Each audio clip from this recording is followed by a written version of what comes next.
Bom dia, eu sou Dante Mafra e essa é a apresentação sobre a padronização da quantificação de prostaglandina E2 no hipotálamo de animais com febre induzida por lipopolissacarídeo. Primeiramente, a febre pode ser definida como elevação da temperatura corporal, que pode ocorrer em resposta a processos inflamatórios infecciosos ou não infecciosos.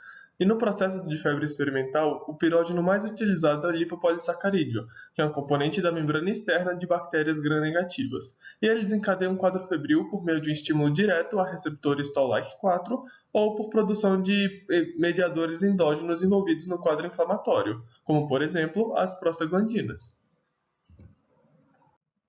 Dentre essas prostaglandinas, a prostaglandina E2 é considerada o mediador inflamatório final envolvido no processo, e a diacilglicerol-quinase é uma proteína que exerce um papel essencial no processo febril, e ela metaboliza o diacilglicerol em ácido fosfatídico, que é um segundo mensageiro com ação de sinalização e comunicação celular, como por exemplo mediadores inflamatórios. E assim, o presente estudo consiste na quantificação de prostaglandina E2 em hipotálamos de animais febris e controle tratados com inibidor de DGK, após a indução da febre. Para os animais foram utilizados ratos machos variedade Wistar, pesando entre 180 e 200 gramas, e os protocolos experimentais foram aprovados pela CEUA-UNB. A febre foi induzida por LPS em animais tratados com inibidor de DGK por via intracérebroventricular, e a temperatura corporal foi registrada em intervalos de 15 minutos. Após 4 horas da administração do LPS, os animais foram anestesiados e decapitados para a dissecação do hipotálamo, e as amostras armazenadas a menos 80 graus Celsius até a realização dos ensaios de ELISA.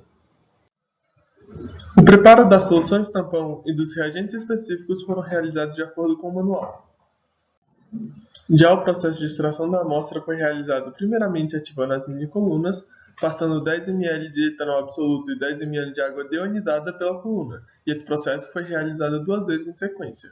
Em seguida, o sobrenadante da amostra acidificada foi aplicado sobre a coluna, seguido por 10 ml de água deionizada. Então, foi necessário passar 1 ml de etanol 35% e depois aplicar 2 ml de etanol absoluto para, por fim, secar as amostras em speed vacuum por 20 horas. Após a extração, a dosagem foi realizada de acordo com as instruções do fabricante. Foi observado um aumento na temperatura corporal que se iniciou aproximadamente 1 hora após o estímulo pirogênico com LPS e um comportamento bifásico, sendo o primeiro pico aproximadamente 2 horas e o segundo pico aproximadamente 4 horas após o estímulo com LPS.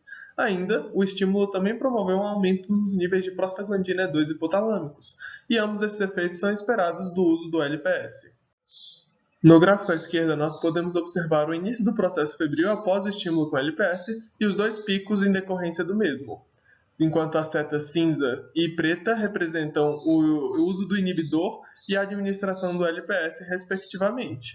Já no gráfico à direita, foi calculado o índice térmico, que é a área sobre a curva do gráfico, representada no gráfico à esquerda pela área cinza, e foi possível observar que houve um aumento do índice térmico em decorrência do uso do LPS quando comparado com salina, e também houve uma redução no índice térmico pelo uso do inibidor.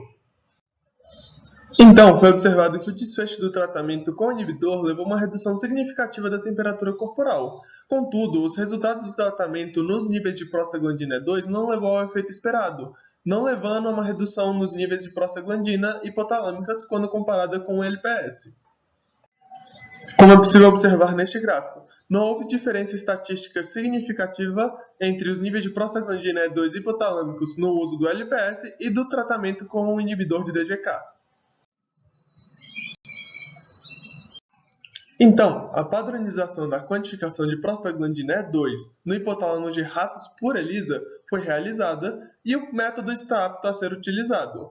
E foi observado que a DGK participa do processo febril, uma vez que o seu tratamento com inibidor levou a uma redução da temperatura corporal dos animais, porém, os resultados sugerem que o processo pelo qual ela está envolvida não está relacionado com os níveis hipotalâmicos de prostaglandina E2. Assim, são necessários mais estudos para compreender os mecanismos envolvidos na redução da febre pelo inibidor de DGK.